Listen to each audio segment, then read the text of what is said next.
Hello, it's Ricky Nowak from Ricky Nowak Leadership. I'm joined together today with my good friend and colleague, Teresa Norton in Hong Kong. And during the series of short conversations that we're going to have with you, we want to share examples of the types of challenges our clients have faced. And we're going to ask one another, how would you handle that? Well, listen, Ricky, I've got one for you here. Let's say that you have a client who tells you that he is, quite frankly, not interested in people.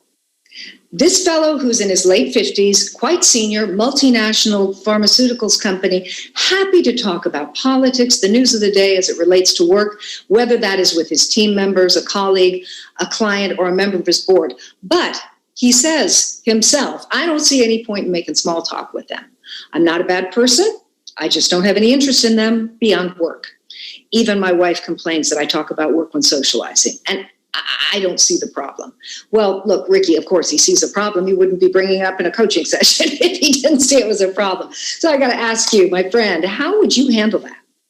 First and foremost, I think I'd actually empathise with his view regarding small talk, citing many people don't like to do small talk. They think it's boring, a waste of time, and for all sorts of reasons. It's not their thing. But I have to understand then why he doesn't want to engage in it, because the reason is bigger than being bored or finding it a complete waste of time. We've got to understand that people avoid small talk because sometimes they feel out of control and sometimes they lose the position of the leader.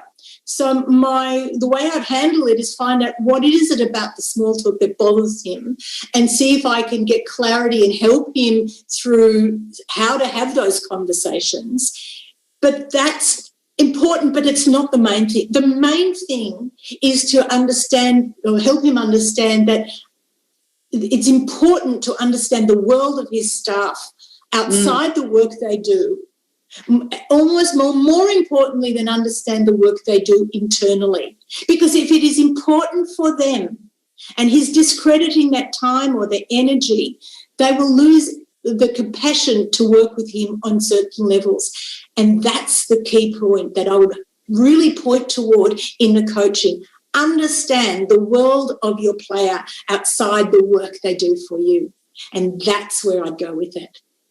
Gee, that's great, Ricky. You know, like when you're talking about this, the things that come out for me is, number one, small talk could have big value. It's important to dig and understand what's getting in the way of wanting to have those conversations. And as you point out, it may be just a sort of sense of vulnerability because it's not within his comfort zone. Number two, I take away that, when you talk about the relationship with this team, communication is everybody's responsibility, not just the boss's. So I think that's a really good point too.